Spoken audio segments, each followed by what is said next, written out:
Yeah, so all that messing around we did with Laguna actually pays off here. Yep, and the boulders and that all pays off in this part. Finally! Yay! Let's say pay off more like it's revealed that it was important after all. Well, And then Zell has trouble actually using a ladder.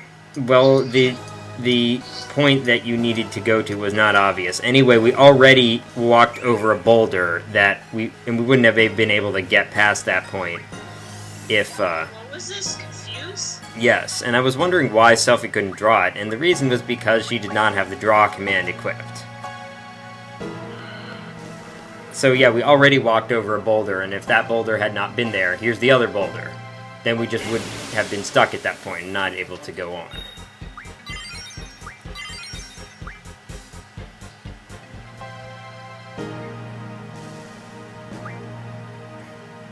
So of course, when you're playing as Galbadian soldiers, there are Esthar soldiers in here, and when you are going in here to save Esthar, there are Galbadian soldiers in here. Right. I'm like, wait a minute. Clearly. Why was he already learning an ability? Oh, wait, that wasn't the same GF, that's why. Okay, the defend ability, I don't use it much, but it's very, very useful in one certain battle.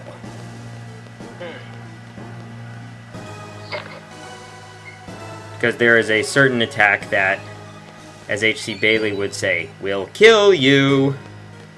But if you use defend, then you can survive it. Okay, the other thing that's apparently empty has a hidden draw point in it, but I think it's just a spell like Silence or something, not anything really powerful. So Quistis can apparently learn blue magic even though she is far away from here and in cold sleep. Because Quistis is just that awesome. Do you guys remember the enemy that uses Ray Bomb is the XATM-092, the spider crab robot thingy that was in Dalit? Numbers. Wait, the thing that Quistis blew up at the beginning of the game? Yes, that thing.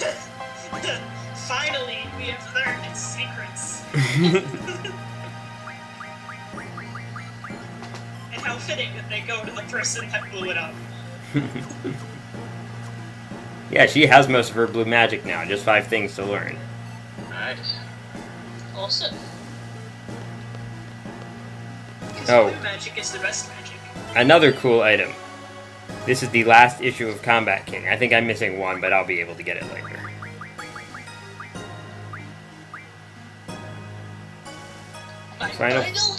Final Fantasy VII fans rejoice. Yes! Huh. Seven Heaven. I don't think anyone remembers that show. I've heard of it, but I've never watched it. It's okay. I'm not much of a TV person anyway. I watch a few shows.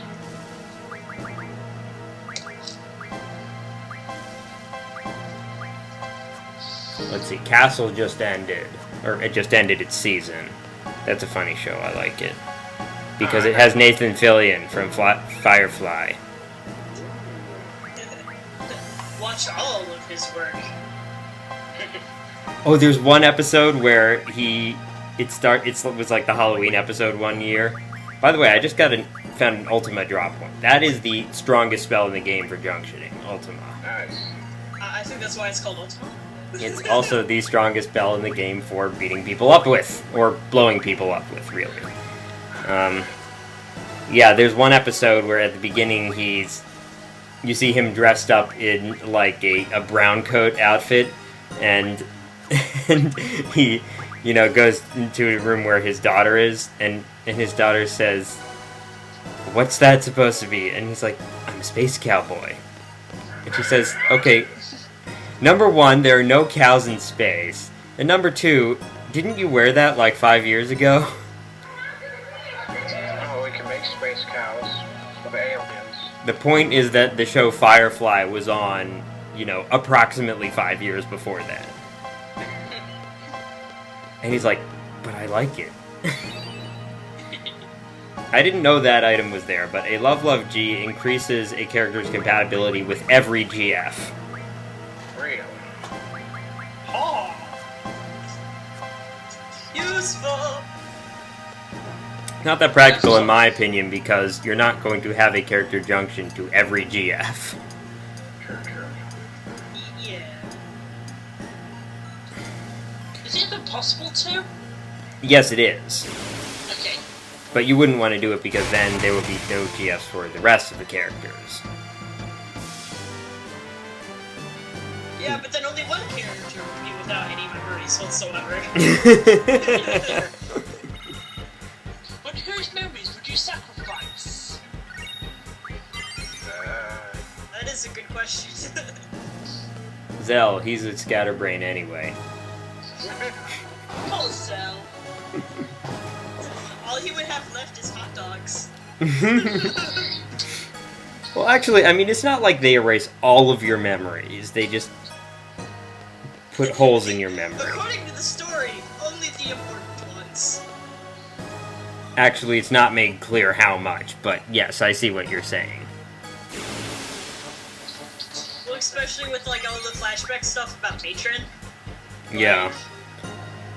Isn't that what made them realize that the GFs were eating the memories? Yes. I explained that at a point, yeah. I don't think they're exactly eating them, it's more just that they are occupying the space in the brain that would otherwise be for memories. Suffice to say, being eaten by the GFs. Like, Oh, no. they need sustenance, I guess. See, this is why we should listen to the critics. They were right all along. You have taken a lot of steps, sir. Yeah, but what I always find surprising is the number of battles. I always think that it should be like at least twice as many battles that I've fought. It seems like that to me. Well, you are strong at this point. So it makes more sense to have more battles. Actually, I haven't fought that many battles. There was like one time when I did grinding like off screen for an hour or two. Or maybe 2 times, but that got me. I did that like somewhere back on disc 2 maybe. And of course I'm getting up to the point where I'm going to be doing a whole lot of grinding as part of like finding items for the ultimate weapons and things like that. Oh my. And yeah, apparently that's a dead end. I didn't know that. As evidenced by the awkward pause. Well, they don't exactly make it clear that there's nowhere to go from there. It's not like in 7 where they have like where if you press select you can find where you have to go. They don't have that. No. I never knew about that feature. Yeah, if you like press the select button on your PS controller, it like shows you blinking arrows telling you where to go. I'm guessing it's for new people who've never played FF7. For noobs. Yeah. I don't know, I'm still a Well, fan to be of fair- FF10 where they had the big fat red arrow. Always on your minimap, be like, thank you, big red arrow. But that's not the way I want to go. Well, except that in FF10 you don't even need it because you're in like long narrow hallways for the whole game. That's different, that's narrow. Pardon the garage door. You don't need a map to tell you where to go in 13, you just go straight. Pardon the garage door. You know that the garage door must open or close at least once in every one of these sessions. Yeah. Just like I have to shout out the video time at least once in every one of these sessions. And technical difficulties. Don't forget those. Yes. I had a moment, I'm not sure if it was last Holy season or crap, session door, before. man. Yes, well, you know, that was probably opening once and then closing once. I hope that's what it was. Rather than, oh, we are going to play around with it some more. Because that could be annoying.